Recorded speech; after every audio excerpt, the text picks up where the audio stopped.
Hey guys, it's Amanda over at AmandaReads, and I wanted to do a book talk for the book This Is Where It Ends by Marieke Nijkamp. My thoughts are kind of all over the place because I just finished this and I don't even really know my reaction. If you don't know, this is a book about a school shooting. The whole book takes place over, I think, 54 minutes, and it's told from multiple people's perspectives. I absolutely loved This Is Where It Ends. I gave it 5 out of 5 stars. I was looking at reviews. I see some people absolutely hate it and they think it's stupid and it's a bad portrayal, and I'm not offended by that. Everyone can have their own opinion about the book. Personally, I really loved it. I am always interested in reading books about school shootings just because I work in a school and you hear about these things and, you know, we prepare for them all the time. We do lockdown drills, stuff like that. But you just never genuinely expect it to happen to you. I want to try and understand, like, how does this actually happen and what can we do to prevent it? I think that my favorite characters in this book were Sylv and Tomas.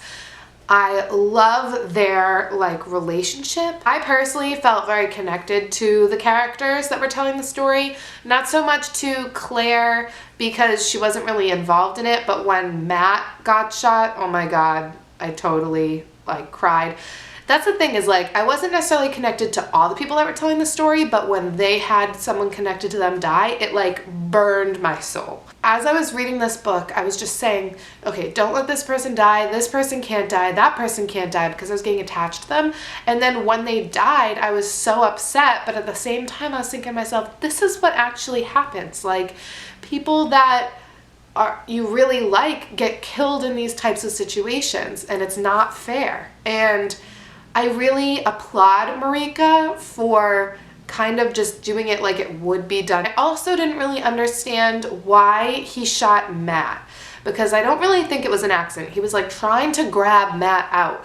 Was he trying to shoot Matt to hurt Claire? Because I thought that he really loved Matt. I was also kind of confused because Tyler told Autumn not to go to school, so that made me feel like he didn't want to hurt her, but then he really obviously did want to hurt her because he felt betrayed by her. So if she hadn't gone to school, I wonder what would have happened between them. I don't think that you can ever write a story about a school shooting and have it necessarily be 100% realistic unless you actually were a part of a school shooting, because I feel like no case is exactly the same. There's always different motivators, the people are always different. And so to try and genuinely capture an authentic school shooting is probably not the easiest thing to do. I felt like the pace is what kept me in the book. I would really like to know more about what happens after the shooting. That is something that I think could have been dealt with in this book if the author wanted to make it longer, or if they wanted to make a companion novel. I do think that it would be interesting to know how are the characters now, a year later would be great.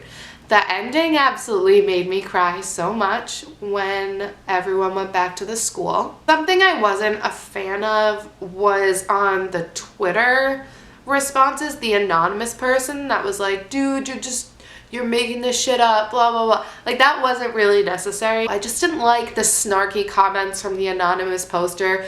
It didn't really do anything except piss me off. I just have to talk about Tomas, and I don't know if I'm ready because I feel like I'm gonna start crying if I talk about Tomas. Obviously, we know when Tomas is saying to Sylvie, tell mom I had friends, tell mom I protected you, don't let her forget me. You know he's going to basically sacrifice himself. But at the same time, you're still hoping that somehow before he gets killed, the police will make it up to him and save him. But it's just not what happens. And when Sylvia goes back inside and she hears Tyler kill her brother, it was just I had to stop, I had to take a break because it was absolutely crazy. Their dad, Mr. Brown, the only mention of him throughout this book in real life is that he's at the scene and everyone is giving him space because they know it's his kid that's shooting. But he doesn't even seem to look remorseful or anything like that. Doesn't go into detail. He's not saying anything. He's not acting a certain way. Is he drunk? I really feel like we should have talked more about Mr. Brown's reaction. Something that I'm not sure if I liked or not was how obvious they made it about who the shooter was going to be. I'm just having a hard time wrapping my mind around this book. I felt like this book has so many intricacies that you don't even really consider until you try and talk about it. I liked this book. It got to me and I was like on the edge of my seat. Be prepared for anything when you're reading this book. I just feel like the unexpected happens and the expected doesn't. And it's also really interesting to see how the main characters' points of views that we have, how they all connect with one another. So those are my discombobulated thoughts, basically. I do recommend it, and I will be back with another video soon. So bye guys.